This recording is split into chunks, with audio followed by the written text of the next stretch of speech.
Joey, folks. So I'm up in the wilds of Queensland again, as you can see, out in the bush. This time I'm chasing an old school that was used as a school right up until World War II, and then I believe at the cessation of World War II it was closed down and moved closer to town.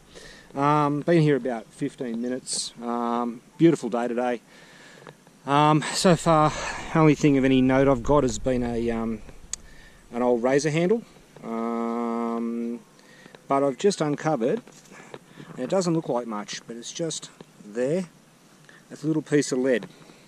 Now with these little bits of lead, if you look at them nose on, sometimes you'll see the two holes. That's a bag seal. Of interest, sometimes they used to have stuff stamped on them.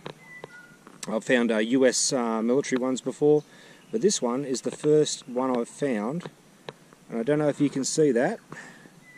Right there, I think the shadow might be there, but it says AMF, Australian Military Forces. So that's an Australian Military Forces bag seal. It's also been used in the past to hold ammunition box, well, not hold them closed, but to seal them. So that's pretty sweet. Hopefully there'll be a few more things in here. We'll see how we go. Righto. Alright folks, so still crack along here. Just come across my first, it was really shallow too, my first coin. Looks to be about penny in size, and that's well dirty.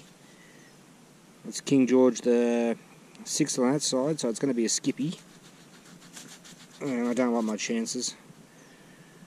Yeah, I don't know if you can see that folks, but that is crap. Alright, beauty, it's a coin.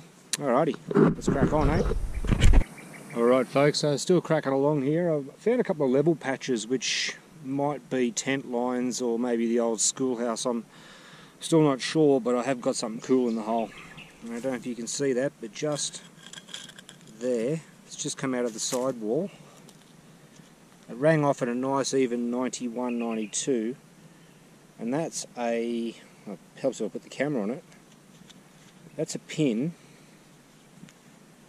with the King's Crown, so circa World War II.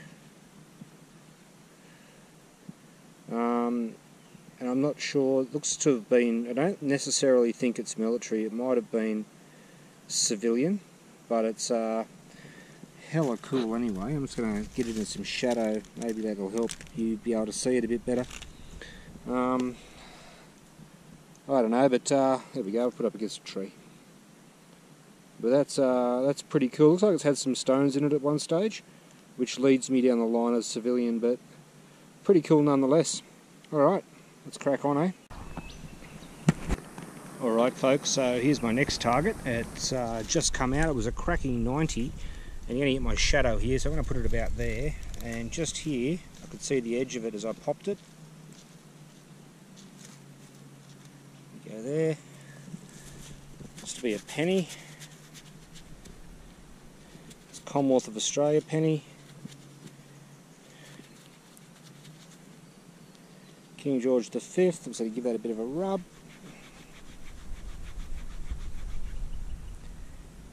It's not too bad, and it's come up quite nicely. 1917, so you've got a 1917 Commonwealth of Australia penny. That's 2 coins. I found more than one of those lead seals. I've got one piece of 303 ammunition and that badge, so not too bad so far. Let's crack on, eh? Alrighty folks, so it's a couple of minutes later and I'm on to my next target. I've just uncovered the end of it, and I love these things. Like, let's pull that out of there. Beautiful old spoon in great nick. I reckon you could give that a run through the dishwasher and you'd be good to go. So I'm going to see if it's the usual. Yep, there it is there. So it's the usual issued one. Let's give it a bit of a clean. Yeah, so in the usual spot you'll see the marking. So excellent. Didn't bend it, didn't break it. That's awesome. Alright, let's crack on.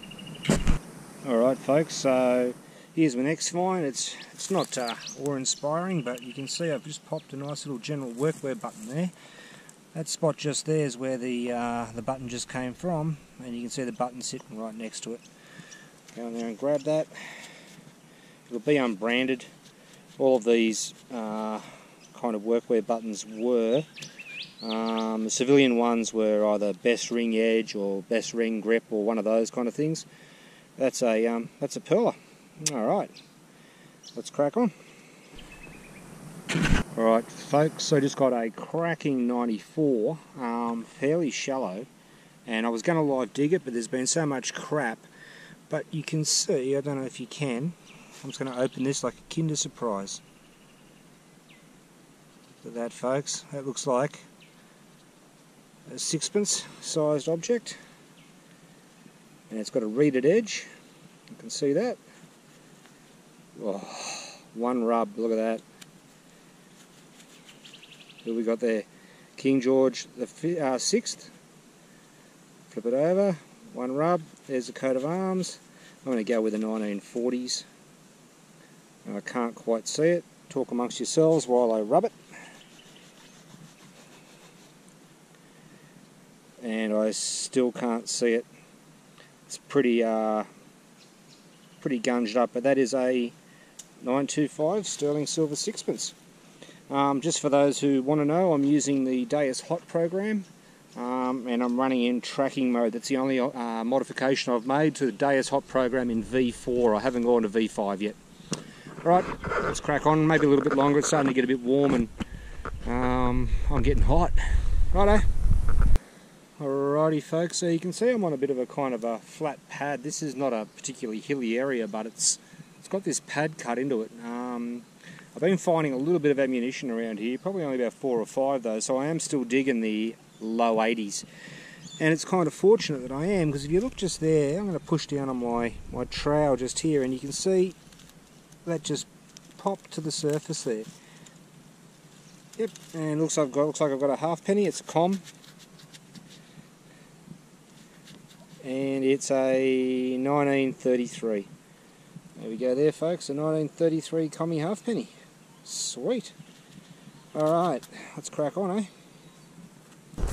Alright folks, alrighty, so I'm going to go live on this one. I've cleared away some undergrowth. This is an 89 jumping to a 91, so it's liable to be a penny, and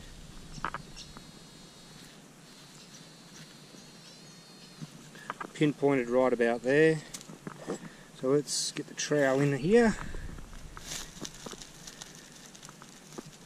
Oh yeah, look at that folks. You see it? Just there on the edge of the trowel. It's about to fall off. Oh. There we go there, look at that. Let's pluck that from its imprint. Beautiful. Alright. We've got a Commonwealth of Australia 1 penny, 1927. It's a great name for a band. Alright, let's crack on. Alright folks, we're going to go live again. I've got a 97 and I've pinpointed it to under that clump of grass there. So I've cleared off the grass, let's put the trowel in underneath it. We'll try and take this all in one hit. Let's pull the grass. Ooh, there we go there folks. I'm pretty sure we know what that is. You can see it's got a shank on it. We've got shank. I'm going to flip that over. Oh, she's a bit bent, but fresh out of the ground. Hasn't seen the light in some 70 odd years. It's a beautiful Commonwealth Military Forces, or Australian Military Forces. Oh, look at that. Beautiful button. It's a pity she's a little bit the dome's been stepped on or crunched. And it's got shank. That's absolutely beautiful. Absolute cracker. Well, I came here for a school and I've stumbled on the more military than school, I think. Alright, probably go for a little bit longer and then I'm going to go home and have some lunch and maybe kick back and catch some Netflix and chill. Righto, let's crack on. Alright folks, so next find. This one, it's interesting to me and it's a good opportunity for me to explain a few things, but first of all, I'm just going to delve into my pouch here. So this is an expended 303 cartridge. Well, it's either been expended or it's been in a fire. I'm going to go with the latter. probably fire. Now you can see it's a blank cartridge by the way that it's got these crimps around the top. Now if you have a look at the cartridge case, you'll see that's perfectly smooth, and it's got the rim up to the neck and then it goes up there. This on the other hand, at the first glance, appears to be a live 303 round. Give it a bit of a tap. But again, no primer. This one's actually made of alloy, and you'll see that it's got these flutes. Don't know if you can see that flute there in the side, and another flute in the side there. They are, for all intents and purposes, pretty much exactly the same as a standard 303, except these are what's called drill rounds. So this drill round never had any explosive quantity, never had a projectile that moves. That's just a one cast piece. And what it allows you to do is go through your action, so load, action, instant, fire, unload, check stoppages, everything like that. You can do all those normal moves that you would do with a live round, except it won't fire. So what that means is you can test soldiers and you can train soldiers and not have to worry about the vagaries of live ammunition. If you were just using empty cases, they wouldn't feed. They need the bullet to feed into the chamber. So this drill round allows it to do that, and allows the weapon to cycle. Remember, these were bolt-action weapons. They weren't semi-automatics, they're bolt-action weapons. Allows the soldier to go through what they call these TOETs and make sure that the weapon functions, and make sure, more importantly, that he's competent. These are a great indication that we're in an area where there was a camp. No one carries drill rounds in the bush. Alright, enough dribbling from me. Let's crack on and see what else we can find before we call it quits for the day. Alright folks, still cracking along, and I'm going to show you this. I'm going to use my Garrett tool to do it. This was a 86. I'm just going to pick it up. Now you can see it's a button, it's got the shank on it still. I'm just going to give it a little bit of a wipe. So this is one of the smallest buttons. I'm going to put it on my Garrett tool for scale, so you get an idea of just how small this button is. It will probably well and truly fit inside the G in Garrett. Tiny little thing, and it's, like I said, one of the smallest buttons in the Australian Military Forces group. Alright, sweet as. Let's crack on. Alright folks, welcome to the wrap up from the hunt. Wasn't too bad. I was there for a school, didn't find the school I don't think, found a lot of other stuff, so I'll start over here with the coins. So you've got a 1917 penny, a 1927 penny, both Commonwealth of Australia. You've got a 1943 Skippy, had to do a bit of scraping of that to get the detail, and a 1933 halfpenny. We've got our only silver. I'll see if I can get in nice and close there for you folks. Get a little bit of a, there you go, a 1941 King George V sterling silver.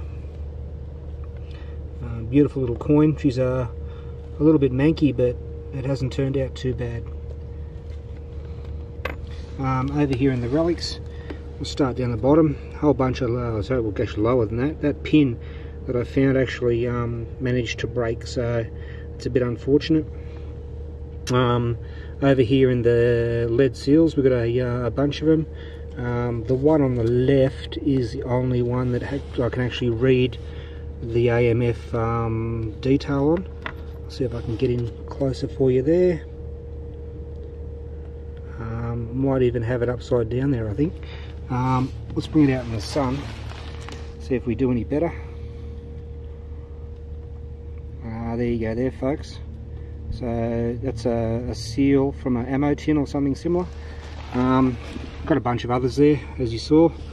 Up in the buttons, we've got a general workwear button, a very, very small hat button, normally worn by warrant officers and officers on their peaked cap, a webbing strap end, and a larger button.